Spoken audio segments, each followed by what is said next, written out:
یہ میں کچھ ایویڈنس آپ کے سامنے رکھنا چاہتا ہوں. آپ پیچھے ایک اسکرین شاٹ دیکھ سکتے ہیں. یہ پی ٹی آئی کی سوشل میڈیا ٹیم کے واٹس ایپ گروپ کا اسکرین شاٹ ہے جو ہمیں رسائی ملی ہے. لیاقت چٹھا صاحب سے بات ہوئی ہے ابھی, وہ پنڈی اسٹیڈیم جا رہے ہیں. Please tell everyone be ready. یہ ارسلان بیٹے کی ایک میسج آیا ہے واٹس ایپ گروپ کے اندر, اور نہ صرف میسج آیا ہے, آگے کہا جا رہا ہے کہ جرنلسٹ کو بھی لوپ میں رکھا جائے.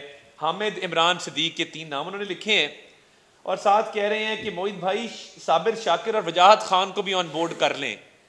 اور اس کے بعد انہوں نے کہا جی ہمارا آلریڈی بات ہو گئی اور ہم یہ ٹرینڈ چلانے لگے ہیں, ساڈا حق ایتھے رکھ, اور ٹرینڈ یہی رہے گا, نو چینج ان پلان. اب مجھے یہ بتائیے کہ کیا لیاقت چٹھا صاحب نے, جو کل ان کا 8 دن بعد ضمیر جاگا اور انہوں نے پہلے خودکشی کی کوشش کی, پھر خودکشی کی کوشش کو ترک کیا, اور اس کے بعد پلان کیا کہ میں جا کے جو ہے وہ دھاندلی کو ایکسپوز کروں گا. آپ آر او بھی نہیں ہیں, آپ ڈی آر او بھی نہیں ہیں, اور آپ یہ کہتے ہیں کہ جی دھاندلی ہوئی ہے.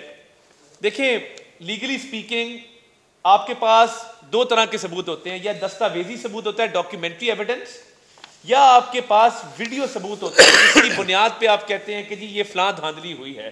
مجھے یہ بتائیے کہ یہ جو پی ٹی آئی کے لوگوں سے آپ کا رابطہ تھا, یہ تو اب ثابت ہو گیا نا, اس کو کوئی ڈینائی کر دے, یہ تو اوور ویلمنگ ایویڈنس ہے.